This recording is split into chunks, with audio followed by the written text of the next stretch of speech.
Shalom Aleichem, meu irmão e minha irmã, como vão vocês? Que Hashem vos abençoe em nome de Yeshua. Hoje nós estamos iniciando o livro de Devarim, que é conhecido como Deuteronômio. Nós vamos de Deuteronômio 1:1 a 3:22. Então vamos começar falando sobre Devarim. Esse nome também é conhecido na tradição judaica como Mishneh Torah, que significa uma repetição dos ensinamentos da Torá, de toda a Torá, ok? No hebraico, a palavra Devarim, tá? Ela está associada também ao termo Devorim, que significa abelhas, manifestando então o que? A doçura das palavras da Torá. Ou seja, a Torá para mim, ela pode ser um doce, quando ela é comparada à honra daqueles que guardam a Torá. Por outro lado, ela também pode atuar como um ferrão, porque a abelha tem um ferrão e é muito dolorido, para aqueles que usam a Torá de forma errada, aqueles que tentam fazer da Torá lucro, benefício para si, aqueles que distorcem as palavras das Escrituras. Então, para estes, a Torá ela não é um doce, ela é um ferrão, ela é um juízo.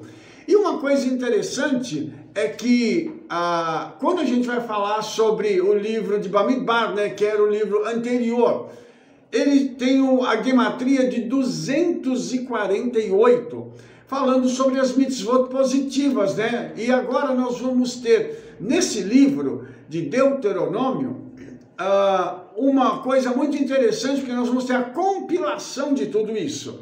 Então, nós temos aqui uma coisa bem bacana, porque quando Moshe faz essa compilação, segundo a tradição, ele fez a compilação em um pouco mais de 30 dias. Ou seja, ele conseguiu reunir tudo e para poder entregar para Israel um pacote completo da Torá. E os nossos sábios dizem o seguinte, que a redenção ela vai ser explicada, ela vai ser sentida, ela vai ser vivenciada pelo povo de Israel nos últimos dias. Só que o livro de Devarim, ele fornece para Israel e para nós, o quê? As profecias de exílios e redenções, tá? Aí os nossos sábios dizem assim, Eizenu hachan haroe em hanolad, que significa um sábio prevê o futuro aprendendo com o passado e antecipa a solução para o futuro. Como é que nós interpretamos essas palavras dos nossos sábios? Nós precisamos pegar as escrituras como um todo, antecipar, aprender acerca do futuro com aquilo que elas nos ensinam do passado. Toda a revelação do passado, ela vai nos levar para o futuro e vai fazer com que as soluções para os problemas futuros sejam antecipadas através desse conhecimento da Torá. Aí você vai me dizer assim, mas como assim, Rabino? Você está querendo dizer que na Torá o futuro já está explicado? O futuro já está profetizado? Exatamente. E eu vou dizer uma coisa a mais para os irmãos. Todo o livro de Apocalipse está aqui na Torá, tá? E no nosso site, né, nós temos acho que são 2 ou 3 artigos falando sobre o princípio no fim, né? Ou o fim no princípio. Então, nós temos aqui algumas coisas que são muito interessantes, porque o Midrash fala, sabe, que Moshe usou inclusive de 70 línguas diferentes para poder garantir que cada pessoa que estava na congregação do Bnei Israel, dos filhos de Israel, pudesse entender a Torá. Lá em Atos 2, as pessoas ouviam cada um na sua língua. Por quê? Para que eles pudessem entender a revelação da palavra do Eterno. As profecias se cumprindo, elas precisam ser ouvidas e entendidas por todos cada um nascendo num lugar do mundo, a profecia da Torá, a profecia das Escrituras, as profecias sobre Yeshua precisam ser ouvidas, entendidas e vivenciadas. Então esse livro agora, de Devarim, ele vai nos fazer reportar a esse tipo de coisa, tá? Ou seja, uma das coisas também que são muito, muito importantes aqui, e que nós precisamos entender, é que tudo aquilo que é citado aqui no livro de Devarim, de Deuteronômio, ele vai trazer para a gente uma coisa muito interessante, porque vai apontar para coisas que a nação de Israel, nós, como um todo, podemos fazer, e isso pode prejudicar a nossa vida e a nossa caminhada com o Senhor. Então você vai ver que nesse livro, Moshe, ele não menciona os pecados de Israel. Não vai mencionar toda aquela gama de pecados. Ele menciona os lugares por onde Israel passou e ele vai mencionar apenas 7 de todos os pecados que Israel cometeu. Por quê?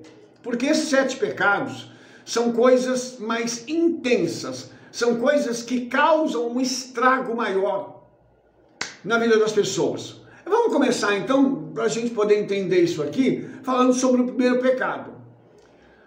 Logo que Israel sai do Egito, eles têm um problema sério. Eles, à medida que os problemas apareciam, eles diziam sempre novamente, nós preferíamos morrer no Egito do que a gente está nesse deserto. A gente vai morrer aqui no deserto, a gente preferia voltar. Então sempre essa temática vai retornar. E o que significa isso? Quando nós tomamos isso em termos práticos, nós temos um pecado muito grave, que é da incredulidade. Ou seja, se o Eterno havia usado o seu braço forte, que é Yeshua, para poder libertar Israel de Mitzraim, do Egito, para poder arrancá-los de lá como um povo, subjugou os deuses do Egito, não só os físicos, como os demônios espirituais, os principados e potestades, foram todos vencidos. E quando Israel sai debaixo de milagre, debaixo de uma nuvem, uma saraivada de glória, os conduzindo, a presença do Eterno de forma explícita entre eles. Mas quando surgiu o primeiro problema, eles diziam assim, nós queremos voltar para o Egito. A gente preferia estar no Egito do que morrer aqui. Por que essa manifestação de incredulidade tão cedo, tão rápido?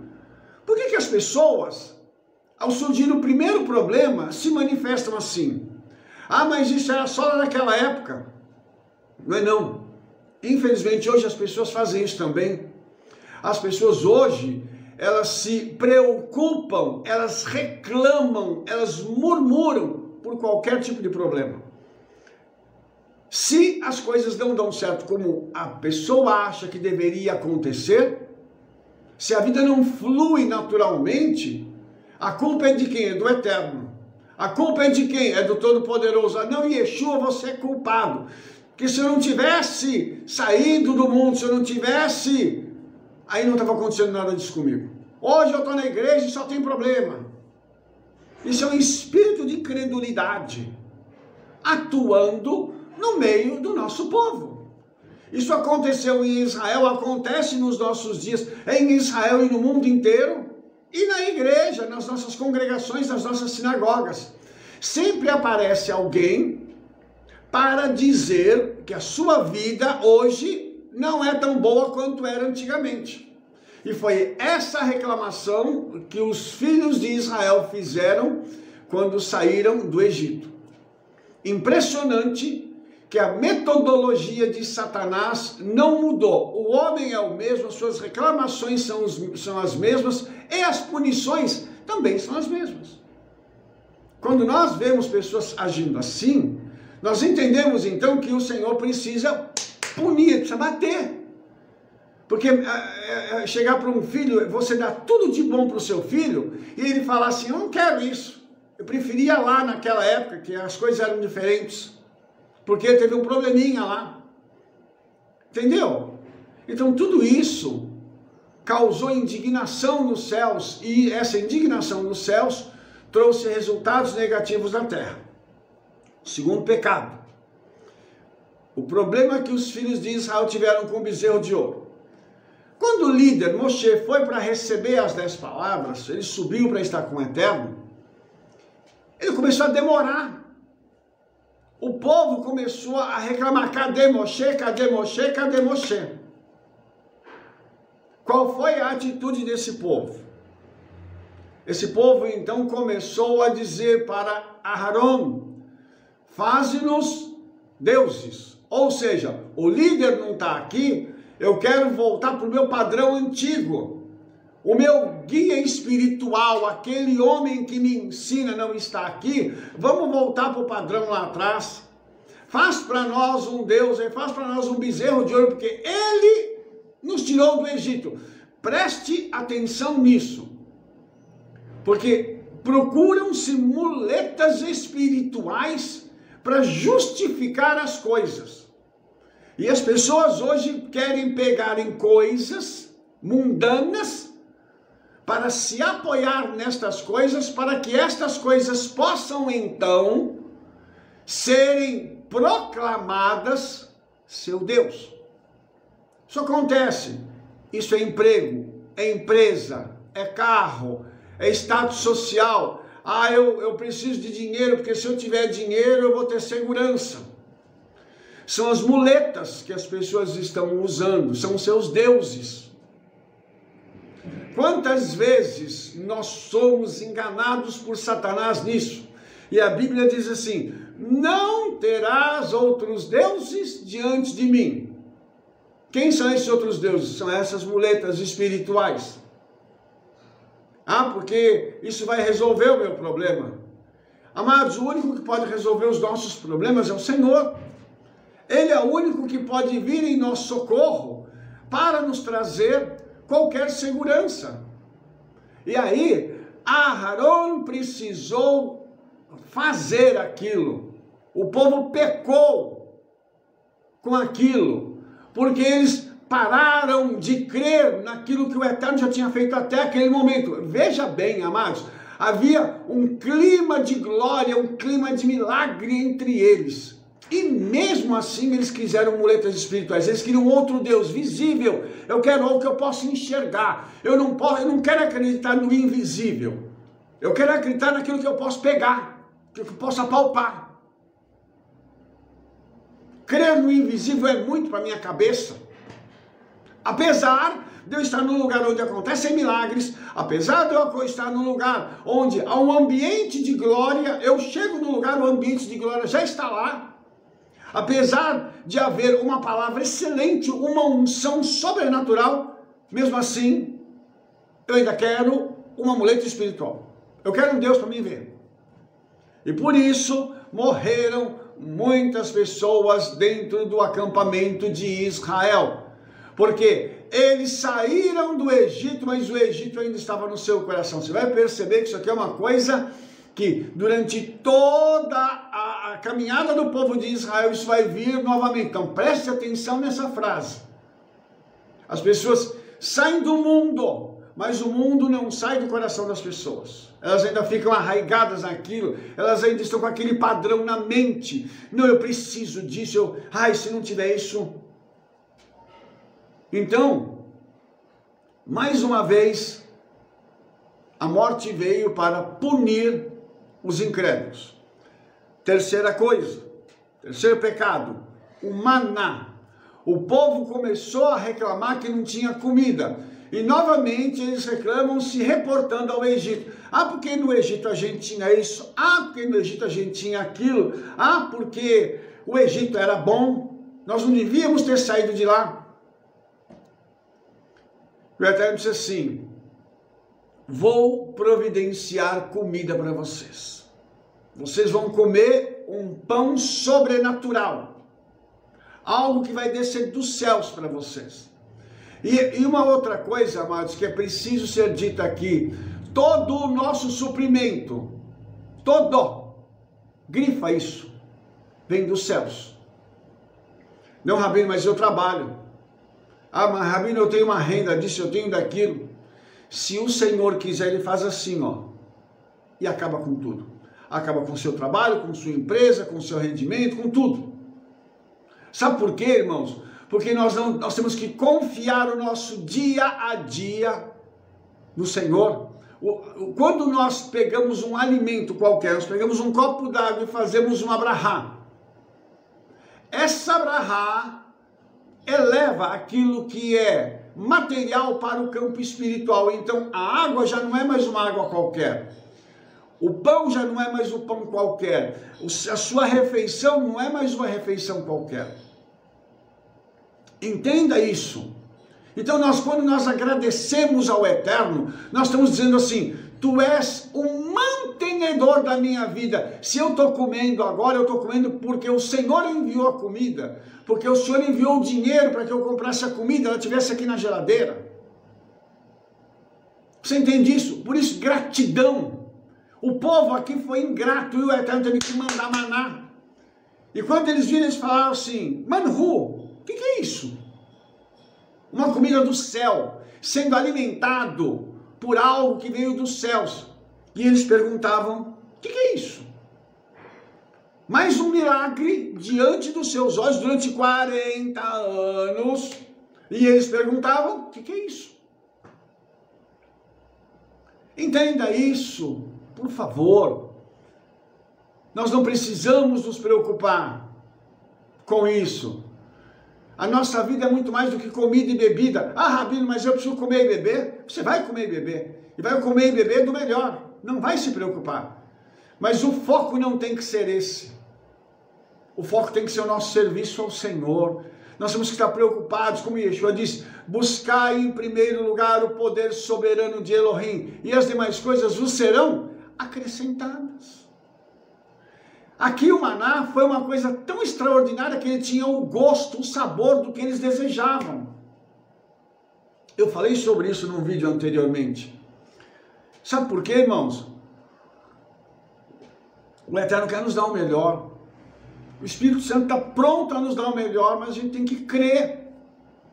Quantas vezes milagres aconteceram, não só na minha vida, porque foram muitos, e na vida de outros irmãos que o Senhor providenciou miraculosamente alimento, dinheiro, passagem, carro, casa. Você acha que o Eterno não está preocupado em satisfazer os desejos do seu coração? Ele está sim, mas eu tenho que crer e esperar a ação dos céus. Não murmurar, mas louvar e agradecer por aquilo que eu já tenho recebido dos céus. Vamos lá. O quarto pecado, quando Israel pecou com as mulheres moabitas. Isso aqui foi um outro problema. Nós lembramos que Bilam ele tentou amaldiçoar Israel de todo jeito, não conseguiu, porque havia uma nuvem de glória.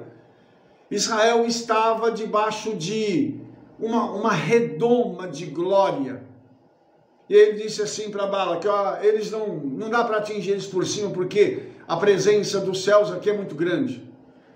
Vai então por baixo. Vai no pecado deles. Faça com que os homens pequem, e aí haverá uma brecha no reino do Espírito, e você vai poder então, eles vão ser amaldiçoados pelo próprio Deus deles. E mais uma vez, o pecado na área sexual. Veio, os filhos de Israel pecaram com mulheres que não eram as suas, e isso trouxe indignação do Eterno dentro do acampamento dos filhos de Israel. E mais uma vez a gente vai ver o seguinte: as brechas são abertas, por quê, irmãos? Porque as pessoas querem coisas que não são lícitas a elas. Ah, mas Rabino, é porque é um desejo que eu não consigo me conter. Lógico que consegue. Vá orar, vá buscar o Espírito Santo, peça a Ele para arrancar isso de você. O pecado não pode nos vencer, nós é que temos que vencer o pecado. Aqui, mais uma vez, houve morte por causa disso. E sabe de uma coisa? Nós precisamos entender que o Espírito Santo quer nos trazer vida, quer nos trazer santidade. Isso aqui, eu não vou falar de pecado sexual, porque você sabe qual é o problema que isso acarreta. E você sabe a abrangência do pecado sexual. Mas hoje eu quero te dizer o seguinte, isso foi um motivo de Israel apanhar no deserto. E hoje muitos irmãos, muitos ministérios têm sido destruídos por causa disso, porque o diabo tem entrado justamente nessa área contra a vida dos irmãos. Principalmente a vida de líderes. Misericórdia. Vamos tomar cuidado com isso, vamos abandonar, vamos correr da aparência do mal. Parece ruim? Corre.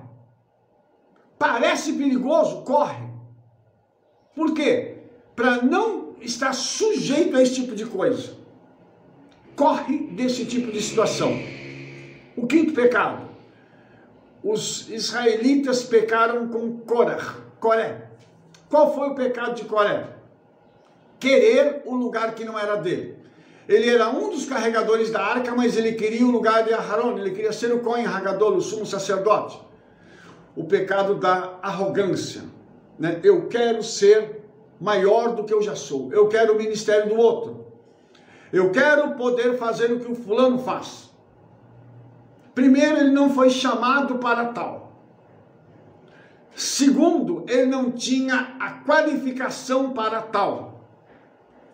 E terceiro, ele não poderia exercer algo que o Eterno não tinha lhe dado. Então, vamos parar para pensar o seguinte, cada um no corpo do Messias tem um lugar.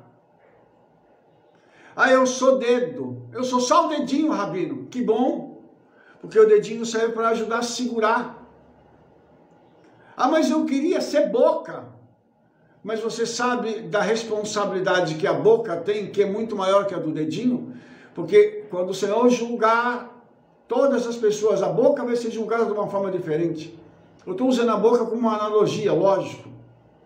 Ah, eu quero ser líder, Rabino, porque eu quero ser Rabino, eu quero ser apóstolo, eu quero ser pastor, eu quero ser isso. Mas você sabe o preço que esses irmãos pagam para poderem estar no lugar onde estão? Nós não estamos nessa posição porque nós pedimos. Nós somos chamados para tal. E é uma responsabilidade que nós carregamos aqui, ó, nas costas. Quando há qualquer problema com as nossas congregações, sinagogas ou igrejas, quem é o primeiro que tem que entrar na brecha para resolver o problema? Somos nós. No dia que Yeshua nos chamar, ele vai me dizer assim, Rabino Mário, vem cá que eu vou fazer agora as contas com você. Imagine, isso é terrível, isso é assustador. Por quê? Porque nós vamos ter que dar conta, eu vou ter que dar conta não só da minha vida e da minha família, mas da congregação e das pessoas que tiveram alcance à minha vida, para poderem pedir socorro, para poderem pedir ajuda, para poderem receber algo através da minha vida. E o Senhor vai perguntar assim, você fez tudo o que eu te mandei e você correspondeu? Corá quis algo que não era dele, que ele não estava preparado para tal. E morreu, junto com seus seguidores, porque ele quis dividir o povo de Israel. Ai daqueles que dividem congregações, ai daqueles que dividem sinagogas, igrejas. Ai desse tipo de pessoa, porque o juízo virá sobre a vida dessa pessoa. Ai daqueles que pelas redes sociais mentem e tentam dividir o povo do Eterno. O juízo vai ser muito grande, irmãos. Assim como foi com Corá e com aqueles que o seguiram, morreram todos. Misericórdia, então vamos tomar cuidado com isso, nós não precisamos disso. Entendeu? Não, nós não precisamos desse tipo de coisa, mas nós podemos ficar tranquilos no nosso chamado, no nosso ministério, porque o Senhor vai nos honrar naquilo que Ele nos deu. Vamos falar sobre as águas de Massá e Meribá. Essas águas foram águas de discórdia, momentos em que o povo de Israel mais uma vez clamou por água. E incitaram Moisés a ir aí, sabe? Fizeram Moshe pecar. Por quê, irmãos?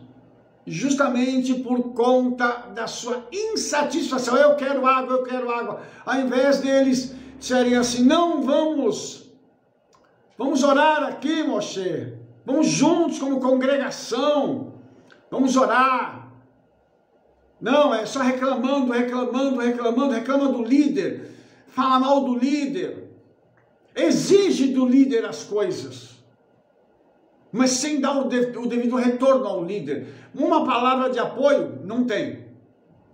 Vai orar pelo líder? Não, o líder é que tem que se virar. Mas reclamar, isso eu faço, isso eu reclamo. E geralmente a reclamação é feita nos bastidores. E quando chega, já chega um grupinho. Ó, nós vamos falar com o senhor. É assim que funciona, irmãos. Causar discórdia. Por quê? Porque nós queremos água para beber. Porque os nossos rebanhos precisam de água, as nossas mulheres, as nossas crianças precisam de água. Entende isso? E quantos lugares a gente tem visto a palavra do Eterno, que representa a água, tem sido dada, água em abundância, água gostosa, água boa, e mesmo assim o povo ainda reclama. Aí eu quero mais. Não consegue beber aquela água, mas quer mais. Cuidado com isso, porque isso pode trazer punição contra a vida dessas pessoas. Não reclame da palavra que você tem recebido. Agradeça ao Eterno pelo seu líder, pela palavra que ele tem trazido ao seu coração. Rabino, eu não estou satisfeito lá. Ore ao Eterno e procure outro lugar, mas não reclame do seu líder, não reclame da sua congregação. Eu vou usar uma expressão aqui. É ruim fazer isso. O Eterno ele não se alegra com isso. Pelo contrário, a tristeza no coração do Eterno, quando alguém faz isso e toca no líder que ele elevou, ele consagrou, ele coloca a pessoa lá, e você vai tocar naquilo que ele colocou, naquele que ele colocou, naquele que ele ungiu para estar naquele lugar. Por isso, irmãos, nós temos que tomar muito cuidado com isso. E pedir ao Eterno que tenha misericórdia da nossa vida e nos ajude. E para mim terminar, o sétimo pecado, o pecado com os espias. Esse pecado, irmãos, é o pecado de novo da incredulidade. Você vê que no princípio foi incredulidade e vai terminar aqui com incredulidade. Por quê? Será que a promessa do Eterno é aquilo que ele prometeu? Vai lá ver para mim. Será que o que o Eterno disse da palavra dele é o que eu vou receber? Vai lá olhar para mim. Traga para mim uma notícia. Incredulidade, irmãos, sem necessidade. Nós não precisamos que o Senhor nos mostre. Ah, Senhor, eu quero ver a promessa que o Senhor me fez. Nós não precisamos que Ele nos mostre, nós precisamos receber a promessa. É diferente. Nós vamos entrar na promessa, entrar na terra, receber o que o Senhor tem para nós. E vamos nos alegrar. Mais uma vez, os espias aqui foram enviados e trouxeram confusão para dentro do arraial. 10 falaram mal da terra. Falaram mal da promessa do Eterno. Misericórdia. Esses 10 espias eram homens experientes. 2 olharam e disseram assim, não, a terra, ela é maravilhosa. Ah, mas tem gigantes, tem isso, tem aquilo. Mas nós vamos vencer, porque se o Senhor diz que a terra é nossa, Ele estava dizendo o seguinte, nas entrelinhas, todas as dificuldades que você tiver para chegar até lá, você vai vencer. Por que então murmurar contra a terra? Porque levar o povo a ficar triste? Porque ter incredulidade? Porque permitir que a incredulidade entre em nosso coração? Porque se o Senhor vai fazer, se Ele falou que vai fazer, Ele vai fazer, Ele tem os meios dEle, tem os caminhos dEle. E os espias, os 10, perderam a coroa por causa da incredulidade. O Midrash diz uma coisa interessante, que eles não queriam entrar em Canaã, porque eles queriam ficar ali no deserto e para continuar a reinar sobre as tribos sobre as quais eles foram colocados. E anular a promessa do Senhor. Por quê? Por egoísmo meu. Não, eu sou egoísta, eu quero ficar com isso aqui, eu não quero que o povo progrida e eu também não, eu vou só sugar do povo aqui, eu não quero que esse povo progrida, porque se eles progredirem, forem para algo maior, eu sou capaz de perder o meu cargo. Misericórdia, irmãos. Mas o Midrash conta que isso foi o que aconteceu.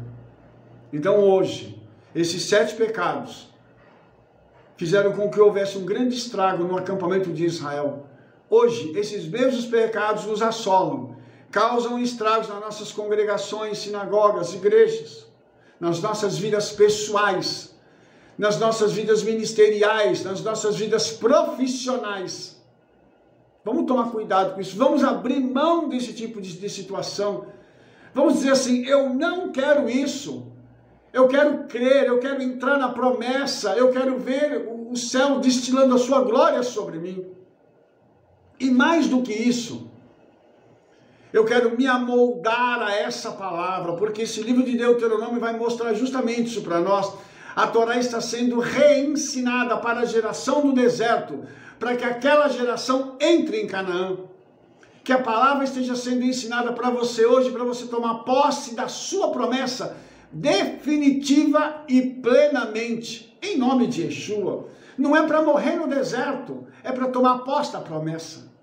Quem tinha que morrer no deserto já morreu, que você não seja um daqueles que tem que morrer, mas que haja vida para você, em nome de Yeshua. Amém? Se você gostou desse vídeo, dê um like aí, favorite e clique no sininho para você receber todas as nossas recomendações. A cada vídeo novo você vai receber um aviso.